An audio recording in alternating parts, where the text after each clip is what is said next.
Guys, what have I told you? That there is currently an exotic in Edge of Fate that is absolutely dominating our current sandbox. And no, we're not talking about third iteration, which yes, recently just got nerfed. This is an exotic that so many people were overlooking going into this sandbox. And I won't lie, on paper, it looked like it was going to be a big fat nerf, but it actually ended up being quite the opposite. Fellas, the weapon we're talking about is our exotic sidearm, Devil's Ruin. Now in the Edge of Fate, Devil's Ruin got a massive rework that even your most dedicated Devil Ruin mains were screaming that this was going to kill the weapon. But I'm telling you guys, once you try this thing out in its new form, I don't think you can go back. You see, before the update, Devil's Ruin exotic perk, Pyrogenesis, allowed for you to hold down the fire button to shoot a high-powered laser that could stun unstoppable champions. And this dealt 15 ticks of damage at a 1.6 time precision multiplier. Now the change in the Edge of Fate is that the hold fire laser got moved to an alt fire mode that is procced via picking up a fire sprite. And then you have to hold the reload button. Now definitely some hoops you gotta jump through, without a doubt. But when you pick up a fire sprite, you'll see on the bottom left hand of your screen that Pyrogenesis is available. And then upon reloading, you'll proc the laser and the text will change to Pyrogenesis ready. This then allows you to ready the laser shots. And the beautiful thing is that this can even be stowed without consequence.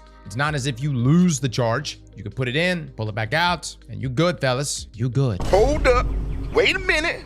Now, one thing that you do have to do, though, is that once it is activated, you gotta shoot it. This load is loaded, and you gots to blow it. You can't unload the load, is what I'm saying. You can't simply go back to normal fire mode. You gotta shoot it. But now comes the biggest change, and the one we're paying the closest attention to, and that's the laser itself. It doesn't just get the precision multiplier and unstoppable stunning capabilities that it had before, but it also will inflict scorch on hits. And if the laser kills, it will trigger an ignition. Fellas, I'm talking back-to-back kabloomies. Entire rooms being leveled by lasers that are being spit out from Devil's Ruin. Now I know some of you may be thinking, Cross, this still doesn't sound good. What the hell is even a fire sprite? I gotta go look into my fragments and find out how to make these things spawn? That's the beautiful thing here, guys. Devil's Ruin will spawn fire sprites on kill in its normal firing mode, creating its own loop and getting a kill in regular mode, then picking up a fire sprite, and then finding a group to blow your load into. Another great thing about the fire sprites in the alt fire mode is the fact that when you activate Pyrogenesis and fire the laser, the base sidearm magazine is fully reloaded, allowing you to go right back into spawning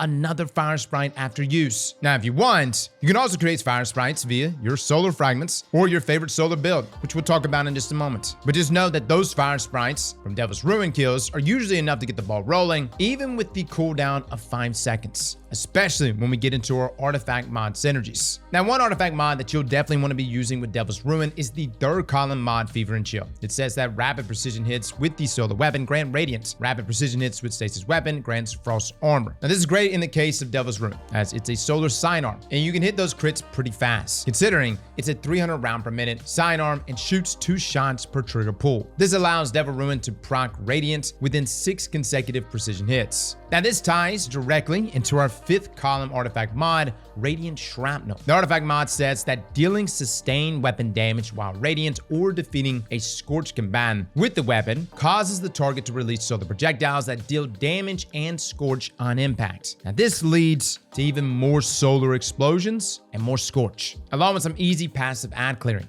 Another great artifact mod that you can run is Reciprocal Draw. This one is specifically for sidearms, and this is going to give Devil's Ruin a damage buff when drawn after getting rapid kills with non-sidearms. And if you happen to have another weapon with Chill Clip in your top slots, you can get a kill with Devil's Ruin, pick up a fire sprite to proc the alt fire mode, then you could switch to your top slot, get another kill to proc Reciprocal Draw, followed by proccing Chill Clip or some other darkness debuff, which then allow you to take advantage of Cauterized Darkness, where stasis or strand debuff non-boss combatants take increased solar damage from all sources. Now, that's a lot of hoops, and I do want to mention you cannot double this up with Tenacious, as there's conflict swapping from sidearm to sidearm. But the point is, the synergy is definitely present here for Devil's Ruin to take full advantage of. Another mod to consider is Elemental Coalescence, which says that defeating targets has the chance to create an elemental pickup matching your equipped super elements. Now, this helps to create fire sprites with our other weapons and abilities in situations where maybe we don't have Devil's Ruin out to get the kill. And if you want to go for even more damage, you've got Elemental Overdrive, which says that picking up an elemental pickup or a tangle though, grants increased damage to weapons of the same elements. Fellas, are we bricked yet?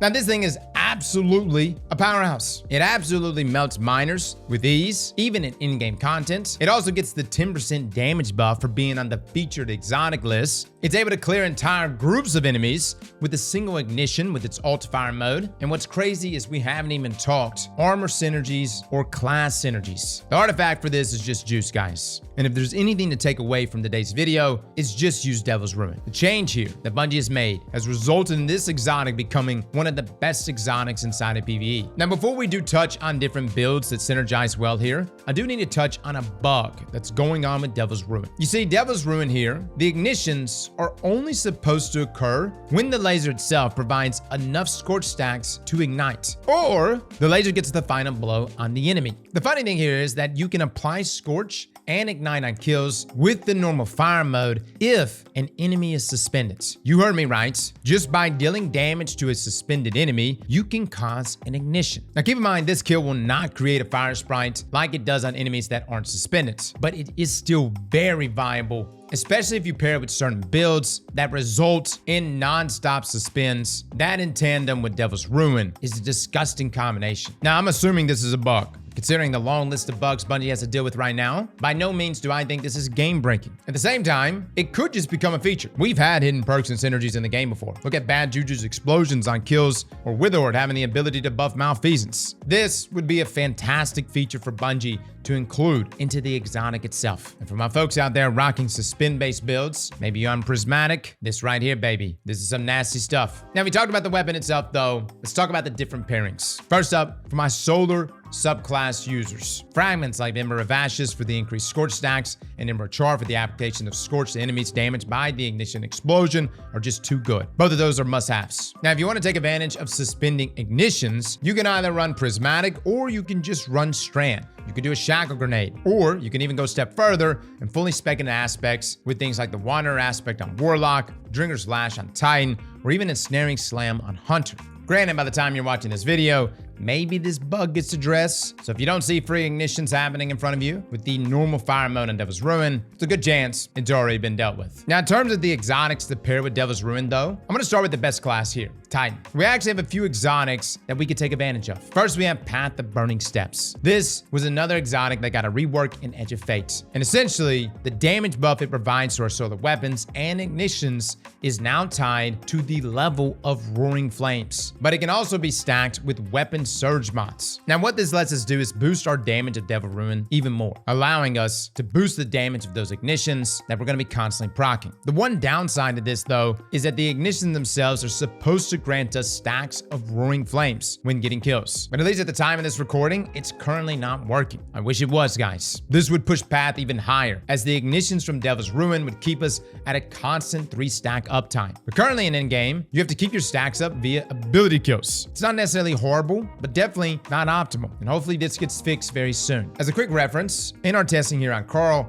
we had a base ignition damage value of 743 with just the laser itself. Adding in Fever and Chill artifact mod, which grants us radiant after hitting precision shots, brought our ignition damage up to 891. Then equipping Path of Burning Steps and then proccing each stack of Roaring Flames grants us 1086 damage in our ignition at ×1, 1165 damage at ×2, and 1247 damage at ×3. Now, if you went a step further and stacked all the different buffs that we get, Radiant from Fever and Chill, 3 stacks of Roaring Flames, Reciprocal Draw, Elemental Overdraw, and a 200 weapon stats, which boosts our damage across the board, you could pull off an ignition that does approximately 2,124 damage. Fellas, that is a 186% increase over the base ignition damage of 743. So without a doubt, Path is a great option, not only for increasing our damage on Devil's Ruin, but the ignitions that you're going to be creating with the weapon and other solar abilities. And once ignitions can start proccing Roaring Flame stacks, it's GG's, man. This is going to be the go-to exotic for Devil's Ruin. Now, one thing I do want to touch on about Path of Burning Steps is that it seems that when using Path and Devil's Ruin together,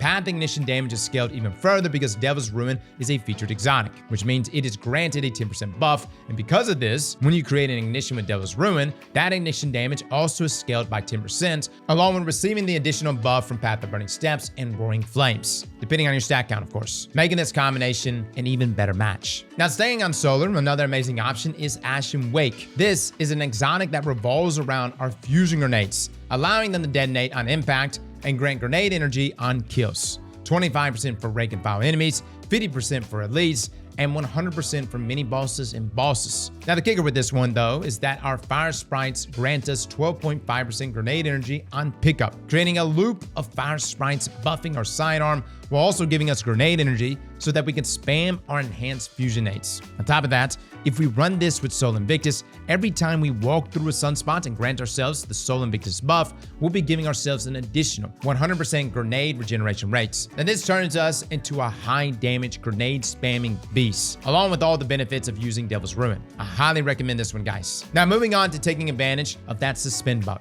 We have the exotic helmet Khepri's Horn in combination with Drinker's Lash on Prismatic. What this allows us to do is suspend while also scorching our targets, leading to faster ignitions on those suspended enemies. You pair that with, say, something like Diamond Lance, you'll have a really easy stasis debuff to apply to your next group of enemies, which works great for Cauterized Darkness, along with easy Frost Armor for the extra damage resist. Keep in mind, when you do the slam with the Lance, you provide Frost Armor stacks to you and your allies within that AoE. With that being said, though, you could even use the artifact mod Element of Benevolence, which grants you class ability energy when applying elemental debuffs to allies. This will then grant us an increased cooldown for our barricade, leading to further suspensions and ignitions. Now, I don't know how long that one will last, but it's a fun combination. Great for ad-dense activities, especially for things like onslaughts. Now, moving on to Hunter. We don't have as many options here, but you could obviously go with something like Mechaneer's Tricksleeves. But the damage buff you get from that is only applying when we're at critical health, which does make it harder to proc when we wanted to. But keep in mind, guys, it is a hefty buff from Tricksleeves. And I personally like Tricksleeves. I know, you gotta be one shot, but man, it puts out. I would recommend Foetracer as another alternative, as this will provide Devil's Ruin a ×4 weapon surge. You just have to do damage to an elite, mini boss, champion, boss, or guardian. The kicker here, though,